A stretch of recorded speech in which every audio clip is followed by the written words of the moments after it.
2014 और 2019 का चुनाव राष्ट्रीय सुरक्षा के मुद्दे पर जीत चुकी भाजपा का घोषणा पत्र राष्ट्रीय सुरक्षा के मुद्दे पर 2024 में खामोश दिख रहा है। ऐसी ही खामोशी कांग्रेस के घोषणा पत्र में भी दिख रही है। ये सवाल भारत के एक पूर्व सेनापति जो उत्तरी कमान के जीओसी इन चीफ रह चुके हैं, लेफ्टिनेंट जनरल एच.एस. पनाग ने एक लेख लिखकर उठाए। पनाग ने कहा है कि राष्ट्रीय सुरक्षा का मुद्दा दोनों राष्ट्रीय दलों के चुनाव घोषणा पत्र से गायब है। असल में 2014 का चुनाव अभियान भाजपा का यह आरोप भाजपा के पक्ष में चला गया और कांग्रेस को उसने खासी धोबी पाट पटखनी दी थी कि कांग्रेस बाहरी और आंतरिक सुरक्षा के मामलों में कमजोर रही। देश के लोगों ने, देश के वोटर्स ने उस समय लगातार हो रहे आतंकी हमलों की रोशनी में भाजपा के इस प्रचार को पूरी तरह से उद्ध्वस्त कर लिया था कि वाकई कांग्रेस आंतरिक और बाहरी सुरक्षा के मामले में कमजोर। 2019 का चुनाव भी बीजेपी ने इसी राष्ट्रीय सुरक्षा के मुद्दे पर पुलवामा में आतंकी हमला और बालाकोट में सर्जिकल स्ट्राइक करके जीत लिया था। यानी 2019 का भाजपा का जो चुनाव अभियान था वो भी काफी हद तक राष्ट्रीय सुरक्षा के मुद्दे पर केंद्रित था और इसने उसे भारी जीत भी दिलाई।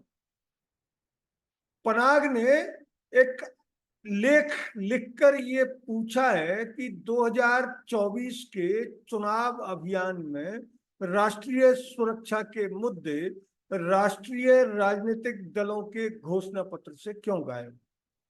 दोनों ही दल इस मुद्दे पर मुखर नहीं दिख रहे। पनाग का कहना है कि भाजपा को कई सवालों के जवाब देने, यानी 2020 में चीनी घुसपैठ और भारत के नियंत्रण और गश्त क्षेत्र से 1000 स्क्वायर किलोमीटर का इलाका छिन जाना, मणिपुर में जारी संकट और सेना में बदलाव लाने में सुस्ती के मामलों पर बीजेपी ने चुप्पी साध रखी। पाकिस्तान में घुसकर आतंकवादियों को मारने का बड़बोलापन, पूर्वी लद्दाख में जमीन खोने से इनकार, पीओके को अपना इलाका बताना, सेना में धर्म आधारित आरक्षण देने के कांग्रेस के कथित वादे पर हमले करने के सिवा राष्ट्रीय सुरक्षा का मुद्दा 2024 के चुनाव अभियान में भाजपा का कतई मुद्दा नहीं दिख रहा। पनाग ने हैरानी जताई है कि भाजपा का घोषणा पत्र विकसित भारत 2024 के लिए विकसित सेना के सवाल पर पूरी तरह मौन है। राष्ट्रीय सुरक्षा के बारे में दीर्घकालिक दृष्टिकोण और सेना के परिवर्तन की रणनीति का भी उसके घोषणा पत्र में कोई जिक्र नहीं। चीन से खतरा, एलएसी पर विस्फोटक हालात और अप्रैल 2020 से पहले वाली स्थिति की बहाली की जरूरत को लेकर भी उसका घोषणा पत्र पूरी तरह से चुप दिख रहा है। हिंद महासागर इलाके में अपने रणनीतिक हितों की रक्षा की बात तो की गई है बीजेपी के घोषणा पत्र में, लेकिन वह खतरे क्या हैं इस बारे में कुछ नहीं कहा। लेफ्टिनेंट जनरल पनाग कहते हैं कि कांग्रेस की हालत भी कोई बेहतर नहीं। उन्होंने लेख में कहा है कि कांग्रेस ने समग्र राष्ट्रीय सुरक्षा रणनीति करने का वादा जरूर किया है, जो काम भाजपा सरकार ने 2018 में पहले ही राष्ट्रीय सुरक्षा सलाहकार को सौंप दिया। लेकिन कांग्रेस ने अपने घोषणा पत्र में चीन की ओर से गंभीर खतरा और पूर्वी लद्दाख में 2000 स्क्वायर किलोमीटर जमीन गंवाने को खास तौर पर अपने घोषणा पत्र में रेखांकित किया और इस बात का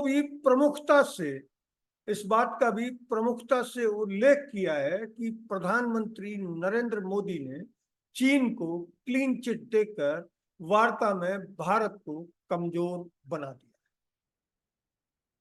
कांग्रेस के घोषणा पत्र में साफ तौर पर नहीं कहा गया है, लेकिन मीडिया में एक खबर व्यापक तौर पर आई कि कांग्रेस अपने घोषणा पत्र में कह रही है कि एलएसी पर अप्रैल 2020 से पहले वाली स्थिति बहाल करने को वे प्रतिबद्ध है। सेनाओं में परिवर्तन लाने की समग्र रक्षा नीति को लेकर भी दोनों दलों के घोषणा पत्र मौन है। लेकिन कांग्रेस ने तत्कालीन रक्षा मंत्री की ओर से 2009 में जारी किया गया ऑपरेशनल निर्देश पुस्तिका या नियमों की समीक्षा करने और नए निर्देश जारी करने का वादा किया है। और तब ये 2009 में जब ये निर्देश जारी किए गए थे, वो निर्देश ही अभी वास्तव में दोनों मोर्चों पर खतरे से लड़ने के लिए भारत की मौजूदा रक्षा नीति। भाजपा का घोषणा पत्र चीफ ऑफ डिफेंस स्टाफ यानी सीडीएस की नियुक्ति को सेना में सुधार के प्रशंसनीय कदम के रूप में प्रस्तुत कर रहा है, लेकिन उसने घोषणा पत्र में चलते चलते यह टिप्पणी भी की है कि आगे हम सेना के थिएटर कमांड स्थापित करेंगे, परंतु घोषणा पत्र में इसकी कोई समय सीमा नहीं बताई। थिएटर कमांड स्थापित करने की दिशा में अभी तक तमाम भाषणबाजी के बावजूद कोई ठोस प्रगति नहीं हुई। सरकार की राजनीतिक इच्छा शक्ति इस मामले में बेहद कमजोर साबित हुई। कांग्रेस ने भी अपने घोषणा पत्र में सीडीएस की नियुक्ति प्रक्रिया को पारदर्शी बनाने और सेना में आम सहमति पर आधारित सीडीएस की नियुक्ति करने की प्रक्रिया बनाने का वादा भी किया, लेकिन वह भी थिएटर कमांड के सवालों पर पूरी तरह से चुप है। परिवर्तन के लिए समग्र आधुनिकीकरण का कोई उल्लेख बीजेपी ने नहीं किया है, लेकिन उसने अपने घोषणा पत्र में टिप्पणी की है कि वह सेनाओं और केंद्रीय सशस्त्र पुलिस बलों को अत्याधुनिक हथियारों, साजो सामान और टेक्नोलॉजी से लैस करेंगे। कांग्रेस ने भी अपने घोषणा पत्र में इसी तरह का वादा किया है और कहा है कि वह सेना सुरक्षा बलों के लिए देश में साजो सामान बनाने की क्षमता का विस्तार करेगी। कांग्रेस ने राष्ट्रीय सुरक्षा परिषद एनएसए कार्यालय और उसके नियंत्रण वाली सभी एजेंसियों को संसद की जांच के दायरे में लाने का वादा किया। भाजपा ने राष्ट्रीय सुरक्षा के ढांचे में 2018 में कई बड़े सुधार किए थे, लेकिन वो संसद की निगरानी व्यवस्था को नापसंद करती रही है और लेख में लेफ्टिनेंट जनरल एचएस पनाग ने इसकी दबी हुई आलोचना की। भाजपा ने साइबर सुरक्षा एजेंसी और इंफ्रास्ट्रक्चर के नियमन और निगरानी की मजबूत साइबर सुरक्षा नीति जारी करने का वादा किया। कांग्रेस भी इस मामले में पीछे नहीं है और उसने डेटा, साइबर, वित्तीय संचार और व्यापार सुरक्षा के मामलों के लिए उपयुक्त नीतियां बनाने का वादा किया है। कांग्रेस ने कुल खर्चों में प्रतिरक्षा पर खर्च के अनुपात में गिरावट को पलटने का वादा भी किया है। आपको बता दें कि 1963 से 2010 तक तमाम सरकारों ने रक्षा बजट को जीडीपी के 3% या उसके ऊपर रखा था, लेकिन पिछले 10 साल में भाजपा सरकार ने रक्षा बजट को जीडीपी के 3% से भी कम कर दिया है। और 2024 के चुनाव घोषणा पत्र में भी भाजपा ने इसमें वृद्धि करने का कोई वादा नहीं किया। इससे सेना के परिवर्तन की उसकी घोषणा पर ही सवाल खड़ा हो जाता। भाजपा और कांग्रेस के लुभावने सियासी नारों के बावजूद सेना और सशस्त्र बलों में महिलाओं को समान अवसर देने पर दोनों ही पार्टियों के घोषणा पत्र लगभग चुप्पी साधे हुए। हालांकि कांग्रेस ने अपने घोषणा पत्र में जरूर कहा है कि पार्टी युद्ध और युद्ध से इतर भूमिकाओं में महिलाओं को ज्यादा अवसर देने के लिए प्रतिबद्ध। उसने सीएपीएफ यानी केंद्रीय सशस्त्र बलों में महिलाओं को 33% प्रतिनिधित्व देने का वादा भी किया। कांग्रेस ने भाजपा की वन रैंक वन पेंशन योजना की विसंगतियों को दूर करने का ऐलान किया है। उसने अग्निपथ योजना रद्द करने और सैनिकों को आर्थिक सामाजिक सुरक्षा के लिए पुरानी स्थिति बहाल करने का वादा भी किया। प्रतिकूल नतीजों की आशंका की वजह से भाजपा घोषणा पत्र ने इस ऐतिहासिक सुधार का न तो बचाव किया और न इसे अधिक आकर्षक बनाने के लिए इसे सुधारने का वादा किया, जबकि इसे जनता के बीच राजनीतिक तौर पर प्रचारित किया गया और मजबूरन सेना को भी उसका बचाव करना पड़ा। विकलांग सैनिकों के लिए मानवीय नीतियां बनाने और आर्म्ड फोर्सेज ट्रिब्यूनल से अनुकूल फैसला मिलने के बावजूद सरकार पूर्व सैनिकों विशेषकर विकलांग सैनिकों को सुप्रीम कोर्ट में घसीटती रही और बीजेपी ने इस पर अभी भी ये वादा नहीं किया है कि वे विकलांग सैनिकों को आर्म्ड फोर्सेज ट्रिब्यूनल से अनुकूल फैसला मिलने के बाद सुप्रीम कोर्ट में नहीं घसीटी। भाजपा ने यह वादा 2014 में 10 साल पहले किया था, लेकिन उसे वो अपने अन्य वादों की तरह से भूल गई। हालांकि भाजपा ने अपने घोषणा पत्र में जोर शोर से आतंकवाद से लड़ने की अपनी प्रतिबद्धता को दोहराया है। उसने वामपंथी उग्रवाद को नष्ट करने का वादा भी किया है, नक्सली उग्रवाद, लेकिन जम्मू कश्मीर और मणिपुर पर वह पूरी तरह से तोते की तरह आंख फेर कर बैठ गई।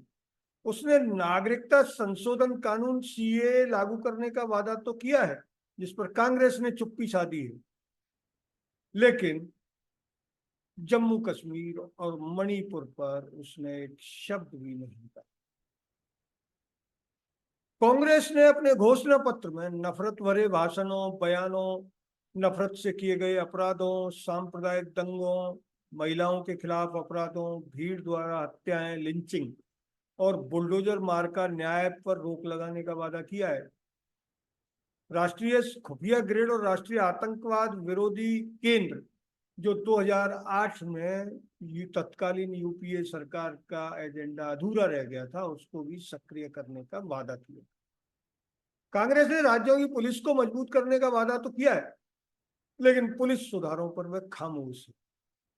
अब बात आएगी कि अब बात सेना की हो रही थी और अचानक पुलिस कैसे? तो राष्ट्रीय सुरक्षा पुलिस और सेना के एक मिले जुले ढांचे से बनती है, यानी आंतरिक सुरक्षा मजबूत रहेगी तो सेना को बॉर्डर पर अपने आप को मजबूती से खड़ा करने में आसानी होती है।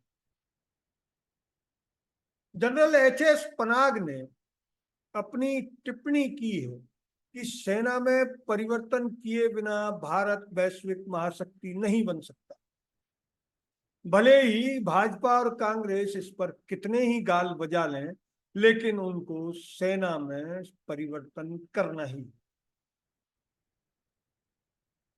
वे राष्ट्रीय सुरक्षा को लेकर एक दृष्टिकोण, एक रणनीति का खाका पेश करके सेना को बदलने की रक्षा नीति अगर बनाएंगे और इसके लिए जरूरी वित्तीय प्रावधान करने का वादा भी करेंगे, तो निश्चित तौर पर आने वाले समय में भारत वैश्विक महाशक्ति बनने की ओर कदम बढ़ा सकता है। लेकिन general HS. Panag, lieutenant general HS. Panag ये कहते हैं कि हमें इस मुगालते में नहीं रहना चाहिए कि विकसित भारत विकसित सेना के बिना बन जाए। इसलिए समय आ गया है कि दोनों राष्ट्रीय दल इसका खाका बनाएं और चुनाव के शेष 2 चरणों में देश की जनता को बताएं कि वो राष्ट्रीय सुरक्षा पर क्या कर रहे हैं। सबसे अधिक चिंता की बात यह है कि 1963 से 2010 तक भारत का रक्षा बजट जो जीडीपी का 3% है उससे ऊपर रहता था, वो पिछले 10 सालों में 3% से नीचे आ गया। ये नीति बता रही है कि राष्ट्रीय सुरक्षा के मुद्दे पर गाल बजाने के अलावा बीजेपी कुछ नहीं करना पसंद करती।